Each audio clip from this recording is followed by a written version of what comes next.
In the dense forests of Bastar, conflict that defined India's internal security challenge for decades is finally collapsing. What led to this moment was the dismantling of Maoist leadership over the past 1 year, the loss of territorial control, and an iron-tight security grid. The turning point came on May 21, 2025, with the killing of CPI Maoist General Secretary Nambala Keshav Rao alias Basavaraju in Narayanpur. Security officials describe it as the blow that shattered the organization's command structure. Since then, 9 Central Committee members, the Maoists' highest decision-making body, have been killed and several others arrested across Chhattisgarh, Andhra Pradesh, Odisha and Jharkhand.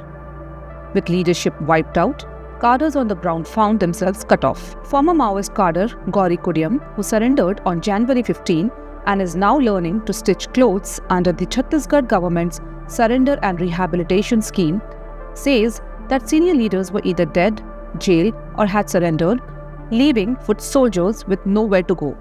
और आप संगठन में कब तक थी? मैं 2025 तक थी। हाँ, मेरा जॉइनिंग 2012 फर्स्ट जनवरी में हुआ। उसके बाद 2025 तक का काम की। और आपने क्यों ज्वाइन किया संगठन? जी, मैं भी नाच पार्टी का आकर्षित होकर मैं चले गए संगठन में। आपके घर में कौन कौन है? मम्मी, भाई और बहू। अच्छा जी, 3 है। तो अभी आप गए थे गांव? नहीं गई। हाँ, आते समय घर से ही आई। हाँ। और 2025 में कौन सी तारीख को आपने किया यहाँ पे सरेंडर? कहाँ पे किया था? 2025 21 दिसंबर 2025 में आई। सरेंडर 15 जनवरी को साथ में। अच्छा। बोधी हमला का मेरा साथ में हुआ। अच्छा, अच्छा। और तो वहाँ पे आप मतलब कैसे रहती थी, आपकी दिनचर्या वहाँ पे? जी, जनता का मीटिंग लेना, जी उनको जमा करना, ऐसी कुछ मीटिंग। जनता मतलब गांव वाले? जी, गाँव वाले। तो आप यहाँ पे कितने दिन से ट्रेनिंग हो रही है आपके यहाँ पे? 16 मार्च से शुरू हुआ। 16 मार्च से आपकी ट्रेनिंग शुरू जी, हुई। जी। तो अभी घर वाले आए थे आपसे मिलने? आए थे। आपके पास कौन सा हथियार था? मेरे पास शुरुआत से ही हथियार नहीं था। ऐसे सादा कपड़ा में वर्दी भी पहनती थी, लेकिन सादा कपड़ा में थी और वर्दी भी पहनती थी। हथियार नहीं रखी। और बीच बीच में कई साथी लोग देते थे 1-2 दिन के लिए। कई वो लोग निकल के जाते समय मेरे को हथियार दे के जाते थे 1-2 दिन के लिए, बस रेगुलर नहीं पकड़ी। आपको ट्रेनिंग मिली थी हथियार चलाने की? जी, मिली। कभी चलाया हथियार? नहीं चलाए। कभी नहीं चलाया? नहीं चलाए कभी। तो आपने जैसे यहाँ पे सरेंडर करने का क्यों सोचा? जी, बड़े बड़े लीडर आत्मसमर्पण किए और खत्म हुए, ये पूरा सोच के हम चले आए। तो आपको कैसे पता चला कि वो लोगों ने सरेंडर कर दिया? कुछ मैसेज आया आपको? जी, 3-4 में समाचार न्यूज में सुनते थे, radio.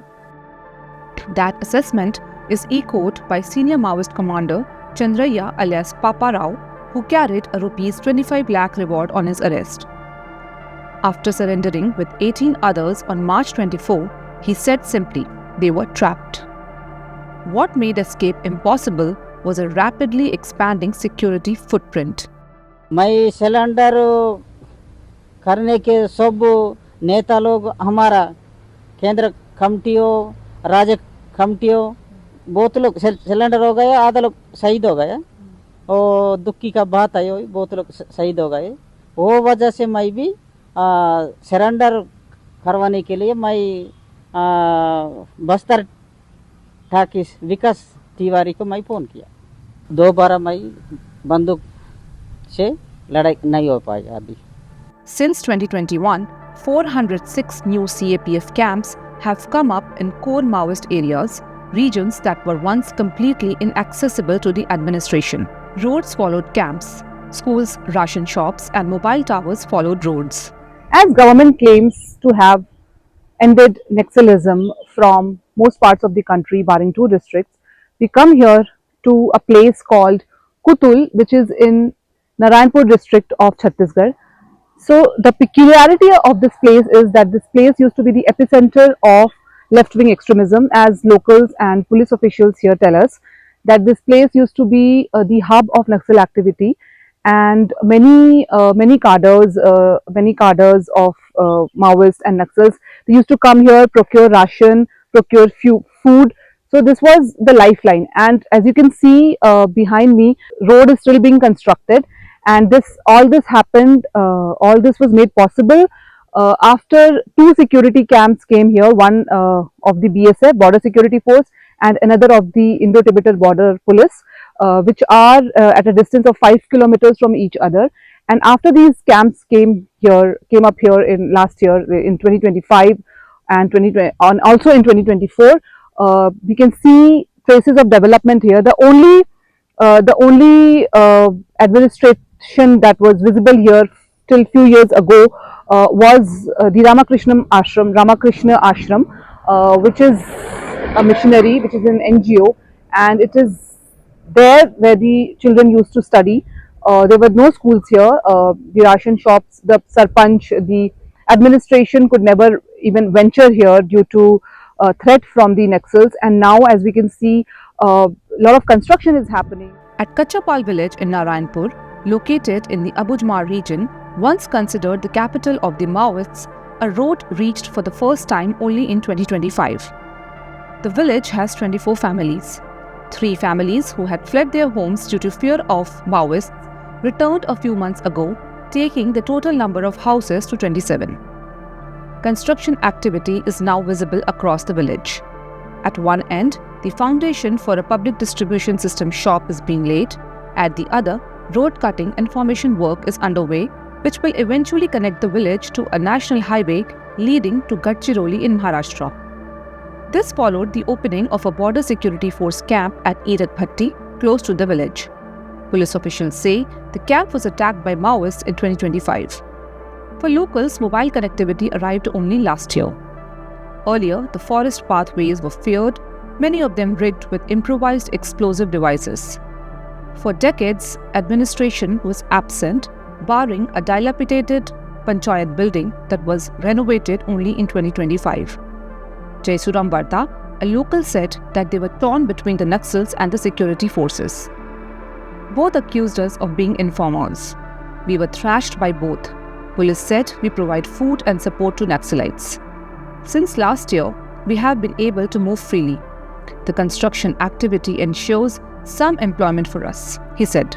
Sonu Ram Achla, a farmer whose brother joined the Maoists, said that though the nearby ashram provided basic medical facility, for any serious treatment they had to travel on foot to the nearest town, which took almost a day. Another villager, Mansu, said that they require clean drinking water. Solar power-enabled water tanks have been installed in the village, but potable water hardly reaches their homes, he said. He added that in the past, 3 villagers were killed by Maoists for being police informers. Rajkumari Nuriti, the sarpanch of the village, said, "The Panchayat Bhavan was there, but I could not stay here. The Naxalites used to beat us. I used to live in Narayanpur town. They did not let us construct the road. Many of them were from our village." The only enduring institutional presence was a Ramakrishna Mission ashram set up in 1998, which remained untouched through years of violence. A primary school operating from a prefabricated structure began functioning in November 2025. Until then, children studied at the ashram, explaining the fluent Hindi spoken here, even as Madia, a tribal dialect, remains the first language. युक्तिकरण के तहत और यहाँ के बच्चे बिल्कुल भी मतलब हम लोग की भाषा भी नहीं समझते थे, अभी तो हम लोग से मिल गए हैं और बात भी कर पाते हैं। मतलब इन लोग की भाषा माड़िया है और मुझे तो माड़िया नहीं आती है, उनको आती है, जो भी जानना रहता है इनसे ट्रांसलेट कर लेती हूँ। बाकी बच्चे भी अभी टूटा फूटा हिंदी बोलते हैं और समझते भी हैं हम लोग को। और बस पहली और दूसरी के ही बच्चे हैं इस सत्र में। आगे भविष्य में अभी और बच्चे मिलेंगे हम लोग को। ये तो नया स्कूल है, इसकी जानकारी भी नहीं थी और विवेकानंद आश्रम है, सारे बच्चे वहीं जाते थे और कुछ जो बच गए हैं, कुछ फिजिकल कुछ कट जाते थे, वो बच्चे बच गए थे। इनके लिए नया स्कूल है और आगे भी आएंगे बच्चे। Chandrika Vadde points out to her house built under the PM Janman Awas Yojana, a central government scheme. As you can see, they have painted the walls from the outside, but inside there is nothing. The walls are bare. It's all bricks and cement inside. The rooms are so small, how can one live here? One day asks. In Jagdalpur, 27-year-old Fulmati Mandavi, the eldest of 6 siblings, is learning guest relations at a cafe. At just 14, she was the only one from her village to join the Maoist outfit. She surrendered in 2025. The cafe, Pandum Cafe, is run in collaboration with the Bastar police. It employs surrendered Maoists as well as victims of left-wing extremism. According to the owner, Tupesh Chandrakar, the cafe has 20 employees, 7 surrendered Maoists and 5 from families affected by LWE violence. With satellite-based navigation, better intelligence from surrendered cadres, and locally recruited forces like the District Reserve Guards and the Bastar fighters, Maoist mobility collapsed. An organization that depended on forest corridors and human couriers found itself isolated, fractured and exposed. The impact shows in the numbers. In Chhattisgarh alone, 2762 Maoists have surrendered since 2024. Nationally, Union Home Minister Amit Shah told Parliament that nearly 4839 cadres surrendered in the same period. According to a revised categorization by the Union Ministry of Home Affairs, barring 2 districts, Bijapur in Chhattisgarh and West Singhbhum in Jharkhand, the country is now Naxal-free. Within police ranks, resentment simmers over extensive rehabilitation packages for surrendered cadres. Even as over 1,300 security personnel have been killed in anti-Maoist operations in the state since 2001. Today, security officials say only 30 to 40 Maoists remain active in the vast Bastar region. For an insurgency built on control of territory and fear, the loss of movement, leadership and space has proven fatal. What remains is the challenge of ensuring that development, long promised, finally reaches the ground where the gun once ruled. This is Vijaita Singh reporting from Putul in Narayanpur.